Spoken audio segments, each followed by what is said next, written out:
Top quality और consistent performance के लिए सिर्फ सिल्वर पंप नाम याद रखना। युद्ध की आहट है भारत और पाकिस्तान के बीच, टेंशन बढ़ती नजर आ रही है। वॉर मोड में हिंदुस्तान है, हलक में अटकी हुई है पाकिस्तान की जान। बीएसएफ को बनाया जाएगा और ज्यादा ताकतवर। इस बीच एक बड़ी खबर, बीएसएफ को 16 नई बटालियंस मिल सकती हैं।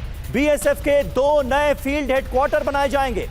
बॉर्डर सिक्योरिटी फोर्स को और ज्यादा मजबूत करने की कोशिश। बीएसएफ में 17,000 नए जवान शामिल होंगे। वित्त मंत्रालय से अंतिम मंजूरी का बस इंतजार रह गया है। पाकिस्तान और बांग्लादेश की सीमाओं पर बढ़ेगी सख्ती।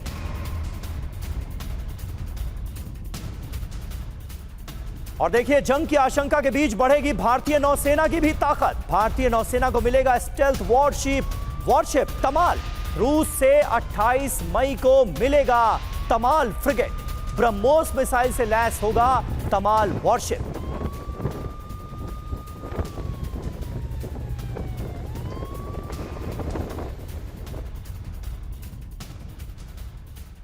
तो इसे माना जा सकता है पाकिस्तान के लिए काल आ रहा है तमाल। भारतीय नौसेना को जल्द मिलेगा स्टेल्थ वॉरशिप तमाल।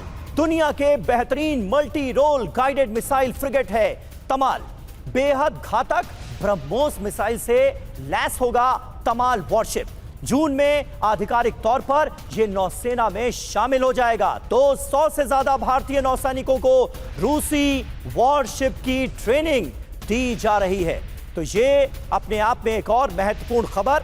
एक तरफ बीएसएफ को नई 16 बटालियंस मिलने जा रही है और दूसरी तरफ इधर आ रहा है तमाल। और देखिए, यूएन में पाकिस्तान की साजिश नाकाम की गई है। भारत विरोधी एजेंडे में पाकिस्तान फिर फेल साबित हुआ। यूएनएससी की बैठक में आतंकवाद पर बुरी तरह घिरा पाकिस्तान। पहलगाम हमले में लश्कर की भूमिका को लेकर उठे सवाल। यूएनएससी ने भारत पर टिप्पणी से इनकार किया।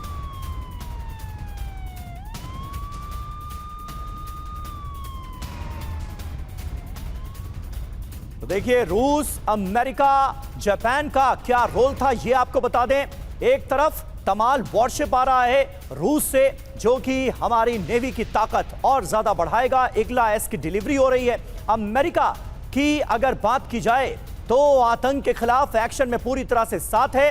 भारत को फुल सपोर्ट कर रहा है जापान भी। और यूएन के मंच से भी क्या करारा तमाचा लगा है पाकिस्तान को। और हमारे साथ तमाम खास मेहमान मौजूद हैं। के सिंह साहब, किस तरह से देखते हैं, और खास करके यूएन के मंच पर जो बेइज्जती हुई है पाकिस्तान की, मतलब पाकिस्तान का वो पुराना प्रोपेगेंडा, वो झूठ अब कोई भी सुनने के लिए तैयार नजर नहीं आ रहा है। और आतंकवाद की जब जब बात होती है पाकिस्तान को इसी तरह मुंह की खानी पड़ती है। अब्बास, मेरे से सवाल है आपका? जी जी, के सिन्हा सर, आप ही से। मेरे से सवाल है आपका? जी सर, बिल्कुल। आपकी आवाज नहीं आ रही साहब। सिन्हा साहब, आप ही से सवाल था। मिल रही है आवाज?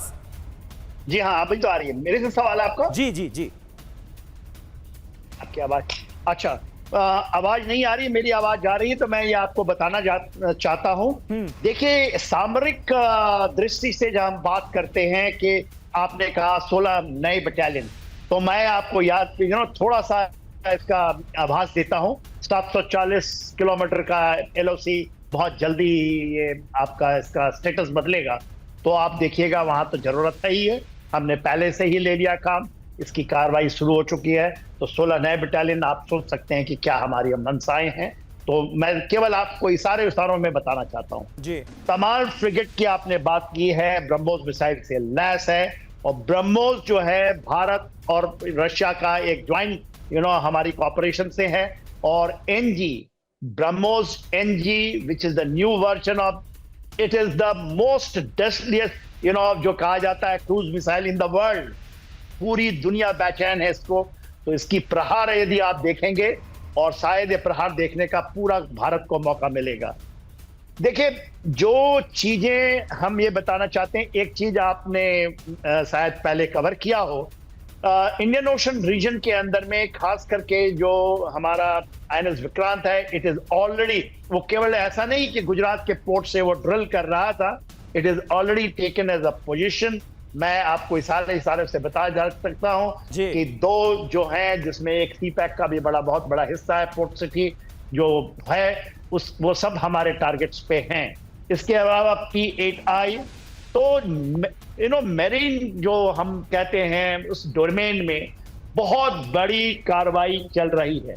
जब हम इंटीग्रेटेड तरीके से आएंगे तो ये जो आपका वाटर वॉर है, it has got a major impact on the military domain of army because जो हमारा riverine terrain है, जो हमारा canal sector है, जो DBCB है, जो उसको वो हमारी चोरी की पानी से वो करता था, that will become an open area, absolutely open for our fingers, बिल्कुल ठीक बात है। और ये बात अब बिल्कुल तय है कि एक्शन होगा और बहुत बड़ा होगा।